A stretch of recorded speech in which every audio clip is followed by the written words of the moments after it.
Hello दोस्तों, हम इस चैप्टर में डेटा हैंडलिंग चैप्टर में ये देखेंगे कि डेटा हैंडलिंग क्यों ज़रूरी है, डेटा हैंडलिंग है क्या, और एक हम लार्ज ग्रुप ऑफ डेटा को कैसे रिप्रेजेंट करते हैं, उसके बारे में क्या क्या चीज़ें हैं जो हमें जाननी चाहिए। अभी आप कभी न्यूज़ में सुनते हो कि फॉर एग्ज़ाम्पल पटना का टेम्परेचर 200 साल में पहली बार इतना ज़्यादा हो गया। ये 200 साल में पहली बार इतना ज़्यादा हो गया, दैट मीन्स कि कहीं ना कहीं हम एक रिकॉर्ड रखते हैं हर साल का, ईयर वाइज डेटा का, राइट। तो हम उसके आधार पे, उसके अकॉर्डिंगली हम ये बोल पाते हैं कि यहाँ का टेम्परेचर इतना ज़्यादा हो गया, इतना कम हो गया। दैट मीन्स कि we are keeping a record of the data. So somehow I mean 200 years or in 100 years data very करता है, डेटा चेंज होता है, लेकिन स्लाइटली चेंज होता है। सपोज हर साल गर्मी के दिनों में 40 डिग्री होता है, 41 डिग्री होता है, तो हम ये मान के चलते हैं कि बहुत ज़्यादा चेंजेस नहीं हैं, कोई हिस्टोरिकल चेंजेस नहीं है। हमें ये भी नज़र आता है कि डेटा हमें ये बताता है कि कैसे मौसम बिहेव कर रहा है, मौसम बहुत ज़्यादा चेंज हो रहा है, मौसम चेंज नहीं हो रहा है, राइट। इसी तरह से बिहार बोर्ड का मान लीजिए टेम्परेचर का रिकॉर्ड किसी सिटी का, ठीक है, या फिर सपोज बिहार बोर्ड का result, board result, right, 10th का और 12th का, राइट, हर साल का डेटा आता है। तो हम उस आधार पर बता सकते हैं कितना % लोगों ने अच्छा किया, इतना % लोग पास हो गए। ये लार्ज डेटा है, बहुत हर साल बहुत सारे स्टूडेंट्स एग्ज़ाम्स में शामिल होते हैं। तो हम इन्हें सपोज एक डिस्ट्रिक्ट की बात की है कि डिस्ट्रिक्ट ने अच्छा किया, बुरा किया, ये हम कैसे बोल सकते हैं, है ना। तो उसके लिए हमें डेटा का रिकॉर्ड रखना होगा और उनको कंपेयर करने के लिए भी हमें देखना होगा कि हम कैसे कंपेयर कर सकते हैं। तो हम एक रेफरेंस पॉइंट लेते हैं, या हम डेटा को बढ़ते क्रम में करते हैं, या फिर हम ऐसा देखते हैं कितने पास हैं, कितने फेल हैं, राइट। हम उसके अकॉर्डिंग कोई ना कोई एक तरीका निकालते हैं जिससे कि हम डेटा के बारे में बता सकें, डेटा के हमें क्या इन्फॉर्मेशन एक्सट्रैक्ट हो रहा है ये हम बता सकें। सपोज हम पूरे यूपी का, उत्तर प्रदेश का हर सिटी का टेम्परेचर ऐसे ही लिख दें नाम के आगे, ठीक है, आप अचानक से क्या उससे डेटा निकाल पाएंगे, कुछ भी नहीं। लेकिन हम उससे ये करें कि 30 से 40 के बीच में ये सिटी हैं, 40 से इतना में ये है, 30 to 40 रेंज नॉर्मल है, 40 to एबव जो भी है वो बहुत ज़्यादा हीट है। Now you get the picture, आपको समझ में आता है, अच्छा हमारा सिटी अच्छा ठीक है अभी, और हमारा सिटी ज़्यादा है अभी। हम अपने सिटी के मौसम के बारे में, इससे हमें एक आइडिया मिलता है, एक रेफरेंस पॉइंट का काम करता है ये हमें, राइट। तो इसलिए हमें ये डेटा हैंडलिंग करने के लिए हमें इन चीज़ों की ज़रूरत पड़ती है। उसी में से एक है आइडिया जानने के लिए अरिथमेटिक मीन। ओके, मीन मतलब बीच का, राइट। एक हम एग्जाम्पल लेते हैं, इसे कैसे हम समझ सकते हैं, ठीक है। राइट, तो मीन का मतलब बराबर है, इक्वल है, बीच बीच में बांटना है ना, ठीक है। तो इसका मतलब ये होता है कि sum of, right, all observation, all data जो भी होगा, राइट, ऑब्जर्वेशन या वैल्यू जो भी आप कहें, हम NCERT में जो लिखा है वो मैं ले रहा हूँ, लेकिन यहाँ पे आप ये भी लिख सकते हैं, ठीक है, नंबर और वैल्यू भी लिख सकते हैं, कोई इशू नहीं। उसका मतलब ये है कि वो जो भी नंबर्स हैं उनका सम करना है, राइट, सॉरी, ठीक है। लाइक हमने मान लिया कि फॉर्मूला दिखते रहना चाहिए, है ना। सपोज इसमें एक एग्जांपल लिया हुआ है कि Ashish studies 4 hours, 5 hours, 3 hours respectively 3 दिनों तक, ठीक है। कह रहा है कि एवरेज कितना पढ़ाई किया उसने हर दिन के हिसाब से यदि हम बात करते हैं, तो हमें क्या करना होगा। अब यहाँ पे ऑब्जर्वेशंस क्या है, एक है 4, दूसरा है 5 और तीसरा है 3rd, मतलब 3, ऑब्वियसली 3 दिया हुआ है, इसे कितना करें, नंबर ऑफ ऑब्जर्वेशन, 1 1 2 3 ना, 3 ऑब्जर्वेशन है, 3 से डिवाइड कर देंगे तो 9 12 डिवाइडेड बाय 3। अब देखिए ये वैल्यू क्या दिया हुआ था आवर्स में, तो ऑब्वियसली ये भी आवर्स इसका यूनिट हो जाएगा। सो एवरेज यदि मान करें कि एवरेज वो कितना डेली करता है, तो वो उसका हो जाएगा आंसर ये 4 आवर्स। ठीक है। अब इसी तरह से दूसरा एक एग्जांपल दिया हुआ है कि 6 इनिंग्स में एक बैट्समैन है। चलो हम, ठीक है, मान लीजिए आप ही का एग्ज़ाम ले लेते। आपने मंडे को इतना घंटा पढ़ा, मान लो 4 घंटे पढ़ा, ट्यूसडे को 6 घंटे पढ़ा। इस तरह से हमने आपके 4 दिनों या 5 दिनों का एक एवरेज ले लिया है ना। एक दिन 1 ही घंटे पढ़ा, तो आपका एवरेज कितना हो जाएगा, 4 सबको जोड़ देना है जो भी ऑब्जर्वेशन है, और उसको डिवाइड करना है नंबर ऑफ ऑब्जर्वेशन से। तो 1 2 3 4 5 से डिवाइड करेंगे हम, कितना हो जाएगा ये, ठीक है, 24 डिवाइडेड बाई 5। तो ऑन एन एवरेज ये हो जाएगा 4.8 आवर्स डेली। आप इतना आवर्स डेली आपने पढ़ाई किया, सिंपल है, ठीक है, ओके। इसी तरह से किसी नंबर के बीच का नंबर निकालना हो, वो भी हम इस तरह से कर सकते हैं, राइट। जैसे कोई संख्या है a और दूसरा संख्या है b, इसके बीच का नंबर निकालना है तो मीन होगा, राइट, बीच का होगा। तो पहला मीन की बात करेंगे तो क्या हो जाएगा, a plus B divided by 2, right. दूसरा क्या हो जाएगा, अब दूसरा मतलब इसको हम यदि लिखें इसके बाद अरेंज करके तो क्या हो जाएगा, a प्लस बी बाई 2 और ये b। अब ना इसके बीच का फिर निकाल सकते हैं, इसके बीच का फिर निकाल सकते हैं। इसके लिए क्या हो जाएगा, तो a प्लस बी बाई 2 और फिर से 2, क्योंकि ये तो 2 ही ऑब्जर्वेशन हैं। इसके बीच की फिर से बात करा जाए, a plus B by 2 plus B by 2। अब देखिए ये फिर से इतना हो जाएगा इनके बीच, लाइक ऐसे हो जाएगा। हम पूरा लिख देते हैं अभी आपके लिए, ये हम इस तरह से लिख सकते हैं, okay. a plus B by 2 यहाँ पे हो जाएगा a plus B by 2 plus B by 2 और ये भी देखो हमने ये निकाल लिया। अब इसे आप फॉर्मूला के रूप में भी यूज कर सकते हैं। तो कितने नंबर हो गए और बी के बीच, 1 2 3, ये 3 नंबर के लिए होगा। अभी और आगे बोलेगा तो कि और ज़्यादा निकालिए, तो हम क्या करेंगे, a और इसको ऐड करेंगे, फिर 2 से करेंगे, इसको ऐड करेंगे, 2 से करेंगे, इनको ऐड करेंगे, 2 से करेंगे डिवाइड, फिर इनको ऐड करेंगे और 2 से डिवाइड करते जाएंगे। इस तरह से हमें जितने नंबर चाहिए उतने नंबर ये हमें मिल सकता है, ठीक है। तो ये मीन है। मीन में डेटा बहुत सारा दिया होगा, आप जैसे 2 4 10 क्वेश्चन सॉल्व करेंगे तो और प्रैक्टिस करेंगे तो आपको और बेटर क्लैरिटी मिलता जाएगा। एक्चुअली ये एक आइडिया मिलता है इससे। हर दिन आपने देखा कि आपने 1 घंटे नहीं पढ़ा है, सेम नहीं पढ़ा, लेकिन एक एवरेज आइडिया मिलता है कि आपने रफली उस इतना के आसपास पढ़ा होगा। यदि डेटा में बहुत ज़्यादा डेविएशन नहीं हो तो ये काम करता है, ठीक है, ओके। नाउ दूसरा टर्म आता है मोड। अच्छा देखिए, मोड क्यों ज़रूरत है, क्योंकि सेंट्रल टेंडेंसी या जो डेटा है, मीन से बहुत सारे डेटा का वैल्यू का पता चल जाता है, लेकिन कुछ ऐसे भी ऑब्जर्वेशंस हैं, कुछ ऐसे भी डेटाज हैं जिनमें हमें मीन से एक क्लियर पिक्चर नहीं मिलता है, राइट।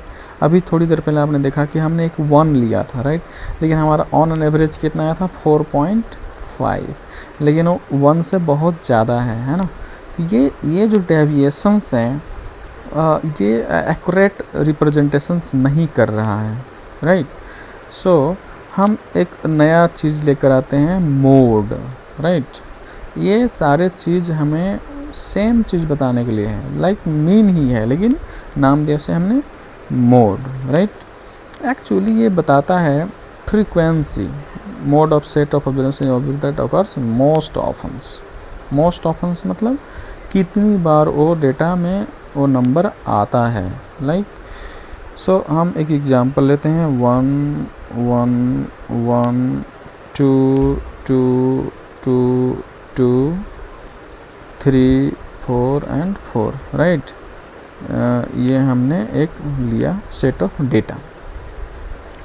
सो अभी इसे हम अरेंज करके रखा है, मैंने वो टाइम बचाने के लिए आपको अरेंज कर लिया ऑलरेडी। तो यहाँ पे यदि 1 डेटा को हम एक टेबल में डालें 1 2 एंड 4 इस तरह से, और यहाँ पे हम ये है वैल्यूज़ या डेटा, और यहाँ पे हम फ्रीक्वेंसी ले लें जो जितनी बार आता है। तो 1 कितनी बार आता है 3 बार, 2 कितनी बार आता है 4 बार, ये 1 टाइम, और ये 4 आता है 2 बार। तो जो सबसे ज़्यादा बार आता है वो है 2। तो यहाँ पे इस डेटा सेट जो वैल्यू है इनका मोड क्या हो जाएगा 2 हो जाएगा, मोड इक्वल टू 2, ठीक है। तो इस तरह से हम मोड निकालते हैं, है ना। अच्छा, तो आप इस तरह से और भी आप उसे अरेंज कर सकते हैं आइदर इंक्रीजिंग ऑर्डर में, डिक्रीजिंग, जैसे आपको अच्छा लगे, या आप रैंडमली भी कर सकते हैं। उससे तो हमें यह जानना है कि फ्रीक्वेंसी उनका क्या है, मतलब कौन कितनी बार आता है, ठीक है ना। एग्जांपल के लिए जैसे हम ले लेते हैं एक और नंबर 2 2 2 3 3 4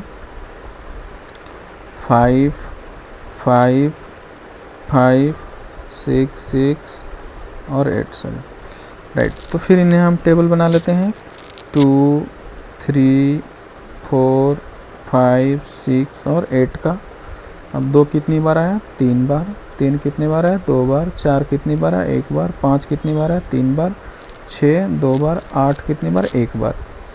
तो नाउ अभी यहाँ पे प्रॉब्लम ये हो जाता है कि अभी आप एक क्या बोलते हैं, एक ऐसा सिचुएशन आता है जहाँ आपको कुछ सीखने को मिल रहा है, राइट। सो देखिए 2 भी यहाँ पे मोड है और 5 भी मोड है। तो यहाँ पे मोड क्या हो जाएगा 2 और 5, क्यों, क्योंकि दोनों का फ्रीक्वेंसी सेम है, दोनों उतनी बार आता है, राइट। तो आप ये देख पा रहे हैं कि मोड से भी बहुत सारी जो हमें सहूलियत चाहिए था, या फिर हमें डेटा के बारे में जो जानकारी यानी चाहिए था, वो नहीं सोल्व होता है। That's come median.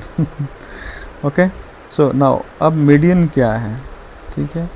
So median refers to the value which lies in the middle of the data, ठीक है।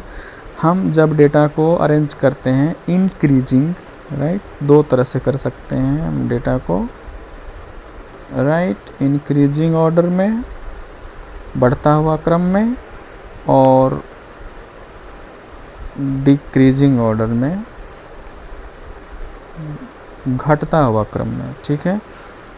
अब जो वैल्यू बीच में आएगा उसे हम बोलेंगे मीडियन, ठीक है।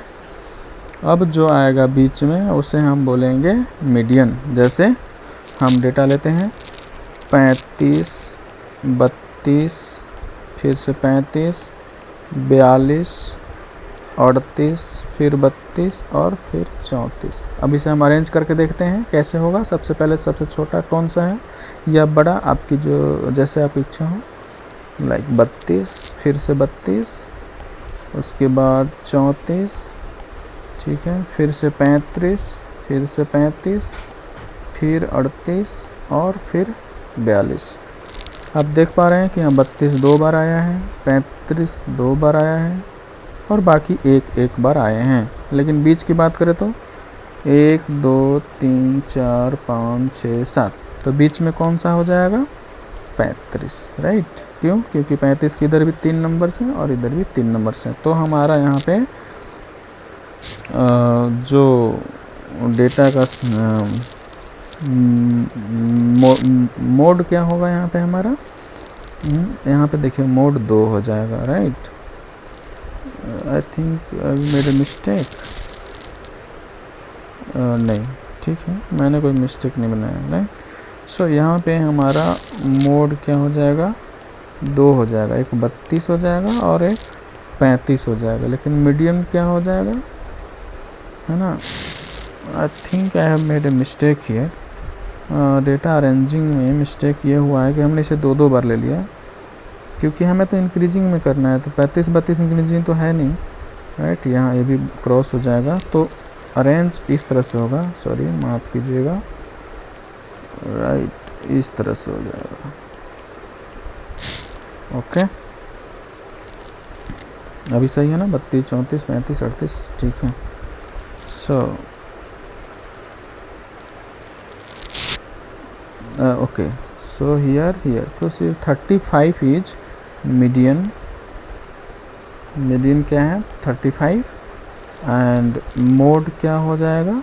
हाँ, मोड जैसा हमने आपको बताया 32 और 35। क्यों? क्योंकि ये तो मीडियन लाने के लिए हुआ, हम अरेंज किया डेटा को। और उस केस में जब हम मोड में क्या करते थे, उनको फ्रीक्वेंसी वाइज देखते थे, जो कि मैंने पहले किया था अभी जस्ट नाउ पहले। Okay, I think you are getting the point, difference between mean and mode. Okay, इसी तरह से हम एक ग्राफ भी ले करके समझते हैं। कभी कभी क्या होता है कि ग्राफिकली बेटर रिप्रेजेंटेशन समझ में आता है। ढेर सारा नंबर लिखा हुआ है, हमें कुछ भी समझ में नहीं आता, तो वहाँ पे क्या होता है, ग्राफिकली दिखाते हैं। राइट, एक हम लेते हैं एक्स एक्सेस, और एक सेकेंड, इसे माफ़ कीजिए आप, एक हम लेते हैं राइट, और दूसरा हम क्या लेते हैं, ये रहा। ओके, सो दिस इज ये हो गया हमारा एक वाई एक्सिस। सपोज मान लेते हैं ये एक्स एक्सिस, यहाँ 0 होता है। राइट, हम एक वैल्यूज इस पर दिखाते हैं लाइक दिस। ये जस्ट एग्जांपल्स हैं, है ना? कुछ ज़्यादा भी हो सकता है, कोई कम, आपको जैसा इच्छा हो वैसा लिया, या डेटा के अकॉर्डिंग लिया जाता है।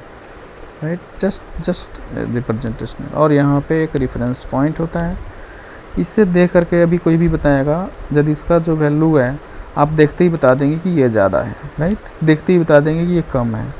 तो आपको ये एक पिक्चोरियल रिप्रेजेंटेशंस में आप इजीली डेटा को पढ़ पाते हैं, ग्राफ्स करते हैं, उससे जो भी इंफॉर्मेशन हो आपको इजीली मिल जाता है।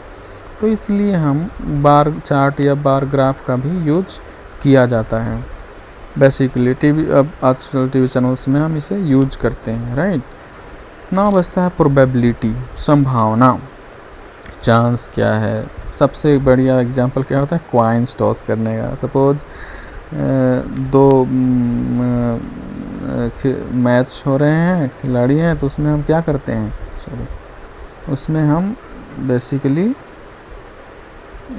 आप टॉस करके ये देखते हैं कि कौन खिलाड़ी जीतेगा, है ना? इंडिया जीतेगा, न्यूजीलैंड जीतेगा। तो उसका डिसीजन कैसे होता है, उसका डिसीजन हमारा इस पर डिपेंड करता है। आप टॉस करके डिसाइड करते हैं। राइट, सो टॉस करके डिसाइड करते हैं कि कौन से जीतेगा। तो अब मान लीजिए कॉइन्स की बात है, हेड और टेल, दो ही होता है संभावना, दो ऑप्शंस हैं, उसमें से एक चूज करेंगे। यदि हमने मान लो टेल चूज किया तो हमारा जीतने की प्रोबेबिलिटी क्या है, आधी आधी। राइट, ये सिंपल एग्जाम्पल इसलिए जाता है क्योंकि हम इसमें इजीली समझ पाते हैं चीज़ों को, संभावना ऑप्शंस के आधार पे ही होता है। राइट, सो इस तरह से तो वो प्रोबेबिलिटी है, just for information person. Thank you very much, thanks for watching. यदि आपको अभी कोई आपको क्वेश्चंस हो तो padhollive@gmail.com पे आप भेज सकते हैं। क्वेरी कोई भी हो पूछ सकते हैं। देखिए, आपका इंगेजमेंट बहुत ज़रूरी है। आप क्वेश्चन पूछेंगे तभी मैं समझ पाऊँगा कि आप समझ पा रहे हैं। मैं समझता हूँ इस एक इंट्रोडक्टरी क्लास में बहुत सारी चीज़ें क्लियर नहीं हो पाती हैं। आप जैसे हमें क्वेश्चन भेजेंगे, मैं उन्हें क्वेश्चन को सोल्व करूँगा आपके लिए, तो आप बेटर तरीके से, बेटर अंडरस्टैंडिंग के साथ समझ पाएंगे।